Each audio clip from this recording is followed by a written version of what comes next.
Assalamualaikum warahmatullahi wabarakatuh. Oke, Ananda kelas 9. Materi kita hari ini adalah kedaulatan. Dalam pembahasan ini, diharapkan Ananda dapat yang pertama, menjelaskan arti kedaulatan. Yang kedua, menjelaskan sifat kedaulatan. Yang ketiga, bentuk-bentuk kedaulatan. Yang keempat, teori kedaulatan. Yang kelima, sebab hilangnya kedaulatan. Untuk itu, mari simak penjelasan Ibu berikut ini. Kedaulatan berasal dari bahasa Arab, yaitu daulah, artinya kekuasaan. Tapi orang lebih mengartikan kedaulatan itu dengan kekuasaan tertinggi. Di Indonesia, pemegang kedaulatan itu adalah rakyat, sehingga dikenal dengan kedaulatan rakyat. Berarti pemegang kekuasaan tertinggi di Indonesia adalah rakyat. Presiden adalah sebagai pemegang kekuasaan pemerintahan tertinggi. Sifat kedaulatan. Sifat kedaulatan ada 4. Yang pertama permanen. Artinya, kedaulatan itu tetap ada selagi negara itu masih ada. Berarti, negara yang berada di bawah jajahan negara lain itu dikatakan tidak berdaulat. Yang berdaulat itu adalah negara-negara yang merdeka. Sifat yang kedua, asli. Artinya, kedaulatan itu tidak berasal dari kekuasaan lain yang lebih tinggi. Kita beri contoh.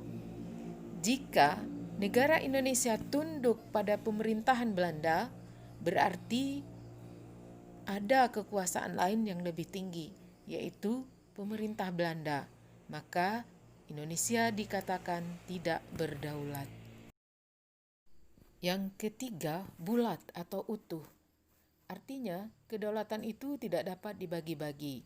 Nah, berarti tidak ada kedaulatan Sumatera Barat, tidak ada kedaulatan Jawa, tidak ada kedaulatan Aceh, tidak ada kedaulatan Sulawesi. Yang ada adalah kedaulatan negara Republik Indonesia. Jika ada pembagian-pembagian seperti tadi, berarti itu dikatakan tidak berdaulat. Yang keempat, tidak terbatas.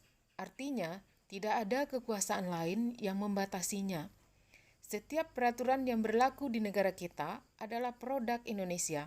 Kita tidak memakai undang-undang buatan Belanda, undang-undang buatan Jepang, undang-undang buatan Amerika, tetapi yang kita pakai adalah undang-undang buatan Indonesia.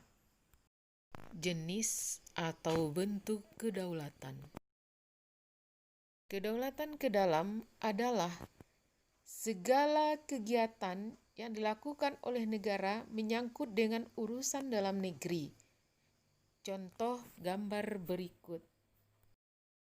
Sidang DPR membahas rancangan undang-undang, membahas APBN, ini adalah wujud kedaulatan ke dalam.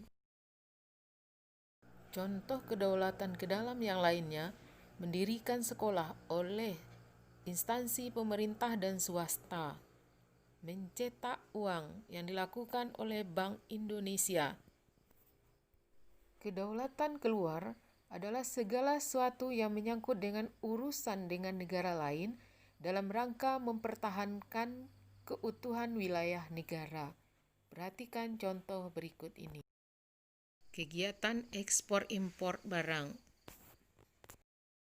Mengadakan perjanjian dengan negara lain, misalnya masalah perbatasan, masalah perwakilan diplomatik, dan lain-lain sebagainya. Teori kedaulatan. Teori kedaulatan ada 5. Yang pertama, kedaulatan Tuhan, artinya kekuasaan tertinggi berada di tangan Tuhan. Yang kedua, teori kedaulatan raja, kekuasaan tertinggi berada di tangan raja. Yang ketiga, teori kedaulatan rakyat, artinya kekuasaan tertinggi berada di tangan rakyat. Yang keempat, teori kedaulatan hukum, kekuasaan tertinggi berada pada hukum. Dan yang kelima, teori kedaulatan negara, bahwa kekuasaan tertinggi berada di tangan negara. Indonesia menganut teori kedaulatan rakyat, diatur di dalam Pancasila sila keempat, pembukaan Undang-Undang Dasar 45 alinea keempat, dan Undang-Undang Dasar 1945 pasal 1 ayat 2 dan pasal 2 ayat 1. Kemudian yang kedua, Indonesia menganut teori kedaulatan hukum, diatur pada Undang-Undang Dasar 1945 pasal 1 ayat 3, pasal 27 ayat 1, dan pasal 5. Sebab-sebab hilangnya kedaulatan suatu negara.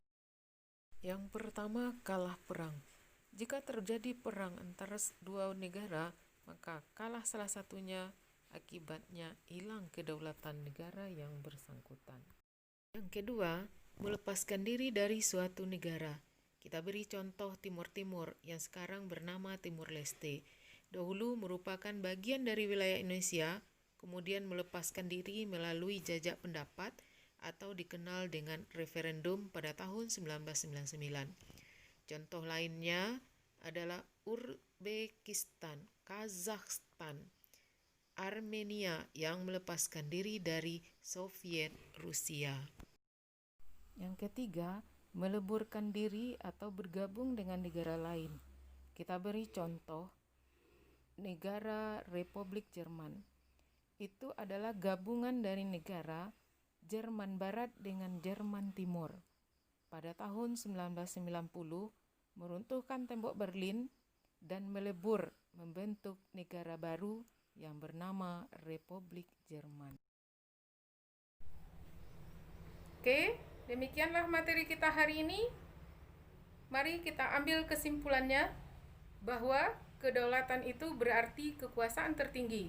Sifat kedaulatan itu ada 4. Yang pertama, asli, permanen, bulat, dan tidak terbatas. Kedaulatan itu terbagi atas 2 bahagian, kedaulatan keluar dan kedaulatan ke dalam. Kemudian, teori kedaulatan, ada teori kedaulatan Tuhan, teori kedaulatan rakyat, teori kedaulatan hukum, teori kedaulatan raya, dan teori kedaulatan negara. Selanjutnya, sebab hilangnya kedaulatan, yang pertama, kalah perang, yang kedua, meleburkan diri, yang ketiga, memisahkan diri. Demikianlah materi kita.